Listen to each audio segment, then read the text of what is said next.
Começamos pela TV Câmara de Tupã, mais um TV Câmara recebe. Hoje nós vamos falar sobre um assunto muito importante para a nossa sociedade, que é o início da entrega da declaração do imposto de renda. Desde o último dia 2 de março teve início o prazo. E para a gente entender sobre a declaração, saber os detalhes, quem deve entregar, quem não entrega, questão de isentos, quem são as pessoas que devem fazer a declaração, que são muitos detalhes, nós trouxemos um especialista no assunto. Contabilista, professor das faculdades Facate, conhece muito desse assunto, que é o professor José Carlos Magnani. Professor, prazer em recebê-lo aqui mais uma vez e para falar de um assunto que o senhor tem um conhecimento muito grande sobre isso, domina esse assunto e vai nos ajudar a esclarecer as pessoas de casa sobre a entrega da declaração do imposto de renda, que é um assunto que deixa todo mundo perdido, né? Mesmo todos os anos nós temos que fazer essa declaração. Meus cumprimentos aos nossos telespectadores e dizer da minha alegria em mais uma vez estar aqui na TV Câmara, que aliás eu sou fã incondicional da TV Câmara. E eu acho que é um veículo de comunicação fantástico que realmente se propôs a fazer um trabalho e o faz com galhardia. E essa forma, essa maneira de estarmos nesse momento passando informações aos nossos telespectadores sobre declaração de imposto de renda, mais uma vez estamos prestando serviços à população. E eu agradeço o convite e estou aqui à disposição para essa prestação de serviço. Professor, eu queria começar pedindo para o senhor contar um pouquinho da história. O senhor já acompanha há muito tempo esse processo e hoje, por mais simples que seja, hoje a pessoa com smartphone, com celular, ela consegue trabalhar. Mas o senhor é de uma época, né? Não pela idade, mas pela rapidez com que as coisas acontecem, que a gente fala que era a época da declaração a lenha, né? E não faz muito tempo que isso acontece. Então conta um pouquinho da história, da evolução da declaração do imposto de renda. Eu tenho 53 anos de serviços prestados dentro da área contábil, da área fiscal. E claro que quando começamos, a situação era completamente diferente. O sistema eletrônico hoje é inigualável, mas eu conheci e trabalhei muito com o sistema de formulários. Completamente diferente a forma de elaboração, de apresentação, era uma correria tremenda, as pessoas passavam noites a fio, datilografando aquelas declarações, correndo atrás de documentos, não existe uma forma de se comparar. É a mesma coisa, assim, tentando fazer uma comparação, é uma estrada, uma autoestrada, e uma estrada de terra cheia de buracos. Essa é a forma como se usava antes e como se usa hoje. Com relação também às informações, as empresas não tinham as informações necessárias para passar aos interessados. Os bancos também não tinham. A pessoa pegava uma folha de papel, ia até o banco pedir as informações e anotava-se uma coisa, anotava-se outra, etc. Mas nunca as informações eram completas. E hoje a história é outra. A legislação determina que as empresas, que os bancos, as pessoas ligadas à prestação das informações tenham essas informações de forma eletrônica e isso facilita de forma incomparável para quem tem que elaborar a declaração de imposto de renda. Veja que na época do formulário, nós tínhamos, a Receita Federal mandava pessoas especializadas para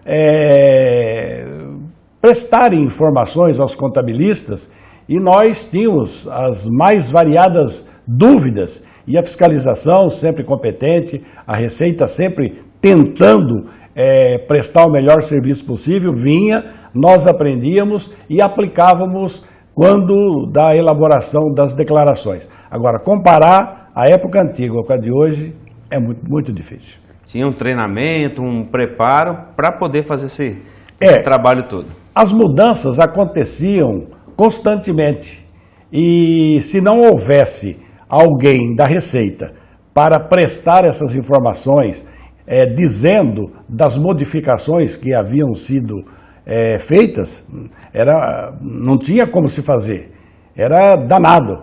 As pessoas, inclusive, recebiam da Receita um caderno, era um manual de instrução, junto com um formulário a ser preenchido e apresentar a Receita.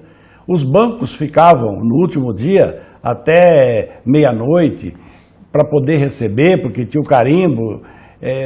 Às vezes a gente conseguia depois, com a colaboração do pessoal da Receita Federal, entregar às vezes até no outro dia. O seu Hélio, o seu Valdemar, eles voltavam a data do carimbo para poder receber. Era outro mundo. Bom, muito difícil. Isso daí tudo ficou para trás, felizmente, graças a Deus. Né? Graças a Deus, facilitou para quem trabalha, facilitou para quem declara e para o governo que recebe. Com certeza. Deve ter facilitado muito para ele poder arrecadar. A gente ouve o discurso oficial na grande mídia, até o senhor falava sobre isso, e a gente divide em duas categorias. Então o discurso é assim: quem ganha até tantos mil, a partir daí declara. Então a gente fala assim, bom, eu não ganho até tantos mil, então a partir daí eu já não me preocupo com isso. Explica pra gente então, a partir do dia 2, quem tem que declarar e quem não tem que declarar o imposto de renda? A grande mídia, ela fica batendo na tecla de que só é obrigado a apresentar quem ganhou acima de R$ 28.559,70. Isso é o que a grande mídia diz. Não é só isso. Isso é uma das condições. Às vezes a pessoa não ganhou absolutamente nenhum centavo no ano passado e é obrigada a apresentar. Ué, mas como? A TV Globo está dizendo que não, é 28.559,70. Não. Às vezes a pessoa se enquadra dentro de outras situações. Veja, por exemplo, a pessoa recebeu rendimentos isentos. O que são rendimentos isentos? Por exemplo, recebeu uma herança, ganhou na loteria, alguém resolveu doar uma importância à pessoa, tem um limite? Tem, R$40 mil. Ganhei R$40 mil na loteria, sou obrigado a declarar. Recebi uma herança de 40 mil para cima, também sou obrigado a declarar. Recebi uma doação do meu padrinho, da minha madrinha, acima de 40 mil, sou obrigado a declarar. Teve rendimentos isentos, acima de R$40 mil, é uma outra condição. Normalmente a grande mídia não comenta sobre esta situação. Uma outra situação que obriga também as pessoas a declararem ao imposto de renda. Nós falamos declaração de imposto de renda, é usos e costumes o nome, mas o certo é declaração de ajuste, é outra situação. Muito bem, a pessoa tem bens e vendeu, alienou bens e teve ganho de capital. Ele tinha uma casa no valor de 50 mil, vendeu por 200. De início, ele ganhou 150 mil. Ele é obrigado a declarar ao imposto de renda, mas em todos os casos, não. Cada situação é uma forma diferente de entendimento. Mas se no final apurou que teve ganho de capital, é obrigado também a apresentar informações à Receita Federal. Outra situação é com relação ao produtor rural. O produtor rural que teve rendimentos ou vendas acima de 142.780, para falar números inteiros, ele também tem que declarar, informar tudo isso à Receita Federal. O rural é o mesmo, faz a mesma declaração que a pessoa física da cidade, é a mesma coisa. É o mesmo tipo, apenas que tem os informes ligados à atividade rural, onde você vai informar receita, onde você vai informar despesa, onde você vai fazer opção pelo sistema que você quer pagar, caso venha dar imposto a ser recolhido. Você vai informar dados referentes à sua atividade. Se a pessoa tem gado bovino, etc., vai também informar o número de cabeças, mas é o mesmo programa, é a mesma situação. Mas teve rendimentos, teve vendas acima de 142 mil, também é obrigado a apresentar essas informações. Tem casos ainda dentro da área rural, onde a pessoa teve rendimentos abaixo do que investiu no ano. E ele quer compensar prejuízo, entre aspas. Nesse caso, também ele é obrigado a apresentar, mesmo que não tenha esse valor de R$142 mil. A grande mídia fala isso? Não, não fala. Nós não ouvimos essas informações, não, né? De forma alguma isso é comentado. É a mesma coisa, eu comparo, Rogério, as rádios, eu comparo assim as emissoras de televisão igual a TV Câmara, aquelas que realmente informam a população daquilo que realmente tem que ser feito. Você vê na televisão a propaganda de um carro bonito, carro maravilhoso e tal, mas ela não fala onde está a venda. A rádio e a televisão, nós aqui, os menores, falamos que aquele carro bonito que passou lá assim, está à venda em tal agência. Então, nós, a televisão menor e as rádios informam a realidade com relação a tudo isso. Uma outra coisa que obriga as pessoas a apresentarem é quem tem capital acima de 300 mil. A pessoa não ganhou absolutamente nada, nada. Ficou a vida inteira, aquele ano todo, sem ganhar nada. Ficou vivendo às custas de alguém, né? Mas ele tem capital acima de 300 mil reais. Ele tem uma casa, ele tem um carro, ele tem... Por exemplo, ele tem uma casa que tem um valor de 400 mil reais e um veículo novo... Ele é obrigado a declarar, porque é acima de 300 mil reais. Comenta-se isso na mídia, na grande mídia? Não, mas é uma das condições. Obriga a pessoa a apresentar. Caso não apresente, multa de R$165. O não cumprimento de qualquer da apresentação da declaração, que nós chamamos de uma obrigação acessória, a pessoa é multada e tem que recolher a multa, porque senão o sistema não vai liberar certas situações para a pessoa. Uma série de problemas, né? Uma coisa que é bastante séria hoje é com relação a esses não cumprimentos, e a Receita simplesmente bloqueia a vida da pessoa. De vez em quando aparece alguém no escritório dizendo que está com problema. Aí vai até a Receita fala, o teu problema é esse. Acerta-se o problema, aí libera-se o CPF da pessoa. Porque até conta bancária é retida e a pessoa não pode movimentar. A Receita tem informação de tudo e a pessoa ou cumpre a obrigação ou cumpre a obrigação, não tem outra situação. Então hoje a pessoa tem qualquer tipo de dúvida, será que eu tenho ou não? Procura um profissional, se informa e fica sabendo se precisa realmente ou não. Olha, quando você está doente, você não procura um médico? Sim. Você quer construir uma casa, você procura um engenheiro? Quando você tem algum problema tributário, procura alguém da área tributária. Procura um contabilista, que normalmente é a pessoa mais especializada naquela área, e ele vai te orientar, ele vai acertar a sua vida com relação a isso. Porque ter problemas com a Receita é muito complicado. Além destas situações que nós falamos de obrigatoriedade, tem uma outra bastante comum que acontece aqui na nossa região. São pessoas que saem do Brasil e vão trabalhar fora. Vão trabalhar, por exemplo, no Japão. E morou ano e dia fora do país, é tido como residente fora do país.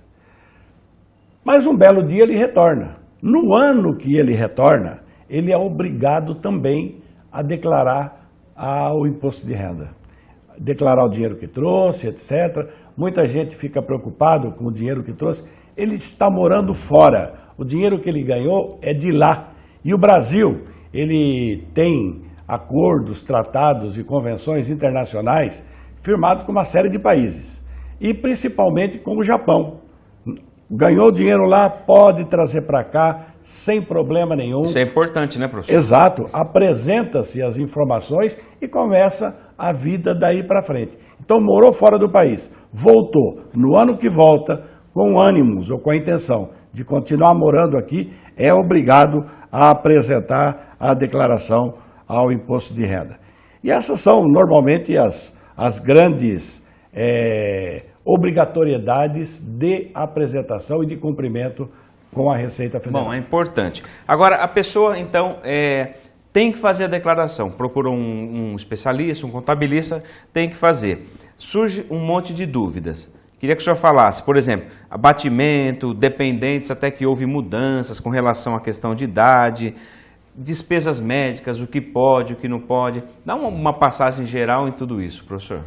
Algumas situações podem ser abatidas como despesas. Por exemplo, os dependentes. Pode ser abatido? Sim. Todos os dependentes? Não. A legislação também estabelece o que é que são dependentes.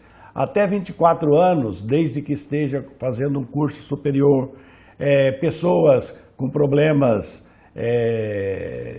outros aí que não dão condição ao trabalho e tal, são também tidos como dependentes. Pais, avós, desde que estabelecido dentro da legislação. Você enquadra, você codifica cada uma destas situações e você pode abater. Você tem como classificar ali. Você classifica e abate. Instrução. Às vezes você tem um filho fazendo medicina, pagando 7, 8 mil reais por mês de mensalidade. Você vai abater os 7, 8 mil reais? Não, não é desta condição. Existe um limite, e o limite é pequeno, é 3 mil e alguma coisa. É bem pequena o valor usado no abatimento. Toda a instrução pode ser abatida? Não. Aulas de inglês, judô, academias, outras situações aí, não. É o ensino regular normal, esse pode ser abatido. Bom, professor, a gente está falando da questão dos abatimentos, né? A questão da saúde, de recolher recibos, de ter os recibos para abatimento. O senhor falou que são feitos os abatimentos, mas a pessoa tem que, durante o ano, durante esse período aí, ela ir recolhendo e guardando esses recibos, né? Chegou no mês, não dá para correr atrás de médico, atrás dos lugares, nem lembra mais que tem recibos para poder juntar e usar na declaração. Se você tem intenção em abater as despesas médicas de laboratórios, de hospitais, plano de saúde, você precisa guardar os documentos. Você não pode chegar no início do ano, quando for fazer a declaração de renda, correr atrás para ter tudo isso. Por quê? Porque as pessoas que te prestaram um serviço, principalmente serviços médicos, eles são obrigados também a informar a Receita Federal. Os laboratórios, as clínicas, eles informam a Receita para quem eles prestaram os serviços, com o CPF da pessoa, o nome, e no início do ano eles apresentam um documento chamado DIMED, que é Declaração de Despesas Médicas. E esses dados ficam junto à Receita. E depois, você tendo o documento, quando você teve o serviço prestado, você tem o documento, você informa e os dados vão ser confrontados. A Receita vai conferir, bateu, não tem problema algum. Agora, deixar para a última hora realmente não pode, porque também desestabiliza tudo aquilo que as pessoas que prestam serviço na área médica informaram a Receita, ou poderiam apresentar, ou tendo apresentado. Então não pode, tem que realmente ser feito na realidade, prestou o serviço, tem o documento, eles informam, o paciente também informa e tudo bem. Bom, nós vamos fazer um intervalo, professor. Daqui a pouco nós voltamos falando um pouco mais sobre esse assunto. Tem muita coisa para esclarecer e muitas dúvidas.